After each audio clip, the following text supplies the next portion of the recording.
64 years ago, the world almost ended because the Soviet Union sent nuclear missiles to Cuba. Today, the media is terrified because Russia is sending something much more dangerous: crude oil. Cuba is currently experiencing a total systemic collapse.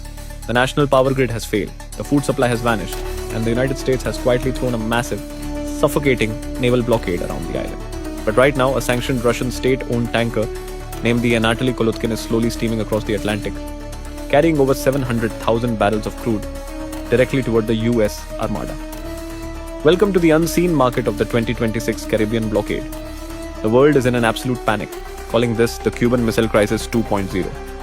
They are asking if a United States Navy destroyer firing on a Russian tanker will trigger World War III. The brutal, mathematical answer is no. Because the global public completely misunderstands Vladimir Putin's objective. Russia does not actually care about Cuba. They are using a starving nation as a geopolitical anchor.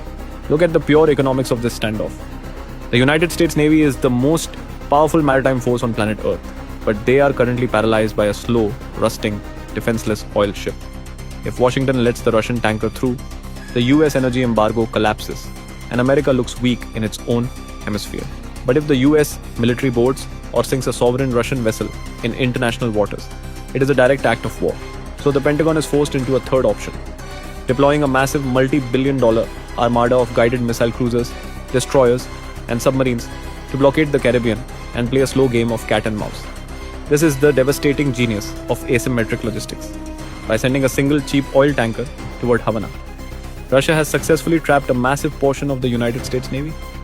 While American warships are stuck policing the Bahamas to starve a bankrupt island, they are physically unavailable to patrol the Indo-Pacific, the Red Sea, or the Arctic. Vladimir Putin isn't trying to start World War III in the Caribbean. He is just renting the US Navy's time.